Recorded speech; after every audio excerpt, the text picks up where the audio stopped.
야고보서는 우리가 보시는 것처럼요, 믿음을 가지고 박해를 피해서 이스라엘과 주변 지역으로 흩어진 디아스포라 기독교인들, 즉 신앙 때문에 고향을 떠나서 타 지역에서 살고 있는 기독교인들에게 믿음을 가지면 이렇게 행하면서 그 믿음을 증거하며 살아야 한다.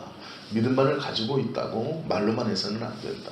실천이 있어야 한다라고 강조하는 것이죠. 그러면서 오늘 이 4장 6절에서 10절 말씀을 보면 이렇게 시작하죠. 더 큰 은혜를 주신다. 이렇게 말합니다. 이게 무슨 얘기냐면 앞에 1장부터 5장, 요 4장 앞에까지, 요 본문 앞에까지 믿음을 가지고 행한 사람들에게는 더 큰 은혜를 주신다. 이런 뜻입니다. 그래서 믿음을 가지고 앞에 있는 것을 행하면 더 큰 은혜를 주실 것이다 라는 연결하는 것이죠. 그러면서 뭐라 그러냐면 그리스도인의 삶은 행함으로 믿음을 보여주면서 승리하며 살아가는 데 있다 라고 이야기합니다. 그리고 이 생활에서의 승리를 어떻게 할 수 있느냐, 이것을 바울은 믿음의 선한 싸움이라고 표현했고, 이 야고보는 죄와의 싸움이기 때문에 승리하는 생활을 하려면 하나님의 은혜를 받지 않고는 이길 수 없다라고 정의하고 있는 것이죠. 그럼 어떻게 생활해야 하는가 라고 하면서 야고보는 첫 번째 강조하는 것이 겸손한 생활입니다. 다른 무엇보다도 겸손이다 라고 말하고 있습니다. 살면서 믿음의 사람이 갖고 있는 모든 싸움은 이 겸손함으로부터 시작한다 라고 야고보는 가르치고 있습니다. 다른 모든 것들을 다 갖고 있을지라도 겸손함을 갖추지 못했다면 이길 수 없다, 이렇게 말하는 것이죠. 6절에 보시면 하나님은 교만한 자를 물리치시고 겸손한 자에게 은혜를 주신다 라고 말합니다. 즉 우리가 믿음을 가지고 일상을 살아가면서 우리를 대적해 하고 틈을 보아서 우리를 믿음에서 끌어내리려고 하는 마귀와의 싸움에서, 즉 이 죄와의 싸움에서 승리할 수 있는 첫 번째의 요건은 겸손입니다 라고 야고보 사도는 지금 말씀하고 있는 것이죠. 왜 그러느냐? 겸손의 반대인 교만함은, 즉 마귀가 교만함으로 하나님을 대적했습니다. 성경은 그것을 말씀하고 있죠. 그러면 누가 교만한 자입니까? 시편 2절에 보면 악한 자가 교만하다라고 성경은 기록하고 있습니다. 교만한 자의 특성은 악한 것에 있습니다. 그러면 이 악이 무엇이냐? 외식입니다. 마음에 있는 생각과 겉으로 표현하는 것이 다른 것이죠. 즉 사람들을 깔보고 무시하고 있지만 마음으로는 내가 당신들을 높입니다 라고 하는 것, 이것이 외식입니다. 내가 저 사람을 무시하고 있음에도 불구하고 겉으로는 그렇게 말하지 않고 돌아서서 자기가 가장 높다고 생각하는 것, 이것이 외식입니다. 믿지 않는데 믿는 것처럼 행동하는 것, 속으로는 정죄하고 저주하고 속으로는 다른 마음을 품고 있고 겉으로는 그렇지 않은 척 하는 것이 외식입니다. 호세아서는요 13장 6절에 배부름으로 인하여 교만해졌다라고 가르치기도 합니다. 즉 생활의 풍족함으로 인하여서 하나님을 대적하고 교만해질 수도 있다라고 경고하고 있습니다. 만약 우리가 가지고 있는 것 때문에 주님을 경시한다면 하나님은 그 가지고 있는 것을 가져가실지 모릅니다. 왜 그러냐면 가난과 없음과 비움을 통해서 하나님 앞에 온전히 나아가기를 하나님은 더 원하시기 때문이죠. 호사에서의 이 말씀도 꼭 기억해야 하는 말씀 중 하나입니다. 겸손한 생활을 위해서 일상생활의 승리를 위해서 첫째 야고보 사도는 겸손을 얘기하고 있고요. 두 번째는 살면서 믿음의 삶을 이어가면서 무엇에 신경 써야 하느냐? 우리를 타락해 하는 마귀와의 대적에 힘써야 한다라고 가르칩니다. 마귀와 타협하거나 손을 잡거나 양보하면 안 된다라고 말씀하고 있죠. 그 유혹을 받을 때 즉시로 대적하고 죄를 지었을 때 즉시로 회개해라 라고 말합니다. 야고보서 1장 14절에는 오직 각 사람이 시험을 받는 것은 자기 욕심에 끌려 미혹됨이다 라고 가르치고 있습니다. 마귀가 우리를 하나님의 은혜와 하나님의 구원의 손길 아래서 끌어내 떼어내는 첫 번째는 미혹입니다. 아름답게 보이게 하고 유혹하는 것이죠. 사단이 선악과를 하와에게 보여줬을 때 복음직도 하고 먹음직도 하게 만들었습니다. 즉 악한 것을 교묘하게 가리고 좋은 것, 아름다운 것, 내 삶의 유익이 되는 것처럼 꾸며 우리에게 보여준다라는 것이죠. 이것이 미혹입니다. 미혹의 미끼가 우리 앞에 놓여 있을 때 여유를 주지 말고 그 자리에서 즉각적으로 물리쳐야 합니다.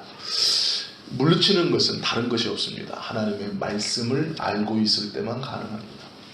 예수님께서 광야에서 40일을 굶주리신 후에 마귀의 시험을 받았습니다. 그때 그 굶주리신 틈을 타 마귀가 공격을 합니다. 유혹을 합니다. 미혹을 합니다. 좋게 보이는 것이죠. 그게 무엇이냐면 거대하고 큰 게 아닙니다. 돌이 변하여 떡덩이가 되게 해서 너희의 주린 배를 채우라 라는 것이죠. 이때 예수님께서 다른 말로 대적하지 않습니다.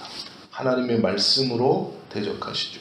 사람이 떡으로만 살 것이 아니요 하나님의 입으로 나오는 모든 말씀으로 살 것이다 라는 하나님의 말씀을 붙들고 그 말씀을 선포함으로 마귀를 물리쳤습니다.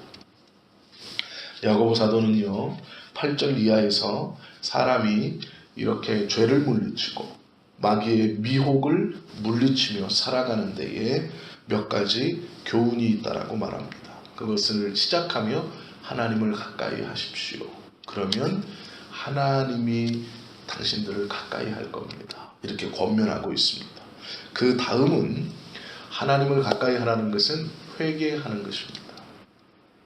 야고보는요 신앙생활에서 승리하고 하나님의 말씀대로 살아가려면 주님의 말씀을 알아야 합니다. 겸손해야 합니다. 그렇게만 하고 또 하나님을 가까이 하십시오. 그러면 하나님께서 당신들을 가까이 하실 것입니다. 즉 회개하며 살아야 합니다. 가르치고 있죠. 또 손을 깨끗이 하라라고 말합니다. 이것은 피를 씻으라는 말인데요. 말씀으로 죄를 버리라 라는 뜻입니다. 8절 하반절에 보면 두 마음을 품은 자들아 마음을 성결케 하라. 세상에도 마음을 두고 하나님에게도 마음을 두었다면 그 마음을 하나로 하나님의 마음을 선택하라. 세상에 마음 둔 것을 빨리 접어라 라는 권면이죠. 9절에 보면 슬퍼하며 애통하며 울지어다. 너희 웃음을 애통으로 너희 즐거움을 근심으로 바꿀지어다 라는 것은 기도하며 철저한 회개를 말씀하고 있는 것이죠. 마음을 찢는 회개, 옷을 찢는 것은 가식된 것입니다. 마음을 찢는 회개가 있어야 한다라고 가르치는 것이죠. 옷을 찢는 회개, 즉 겉으로 고백하는 회개는 속사람이 철저하게 회개하지 않고 겉으로만 잘못을 뉘우치는 것 같은, 즉 후회가 회개인 줄 알고 살아가면 동일한 죄를 자주 반복할 수밖에 없습니다. 그것은 회개가 아니라 후회이기 때문이죠. 그래서 야고보는 철저한 회개가 있어야 한다라고 가르치는 것이죠. 야고보는 오늘 주님 앞에서 낮추면 하나님이 너희를 높이실 것이다 이렇게 말합니다. 자기를 높이고 다른 사람을 낮추어 스스로 대접받고자 하는 사람들을 하나님이 낮추실 것이다 라고 권면하죠. 모든 사람보다 더 높은 사람이 되고 싶으냐? 그러면 더 낮은 사람이 정말로 되어야 한다. 그러면 하나님께서 높이실 것이다 라고 우리에게 가르쳐주고 있죠. 야고보는요 세상과 더불어 벗됨으로 간음하지 말라, 간음하는 여인이 되지 말라고 앞서 우리에게 가르쳐 주셨습니다. 간음한 여인이 되지 않기 위해, 세상과 벗되지 않기 위해 야고보는 오늘 본문을 통해서요 겸손하십시오 라고 말합니다. 하나님 앞에서 낮아지고 겸손함으로 은혜를 받으십시오. 철저히 회개하십시오. 미혹이 왔을 때 그것을 물리치십시오.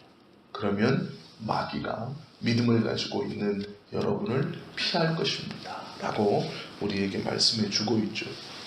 하나님과 세상에 대한 두 마음을 품고 있다면 한 마음으로 하나님의 마음을 품음으로 성결하십시오라고 말씀하고 있습니다.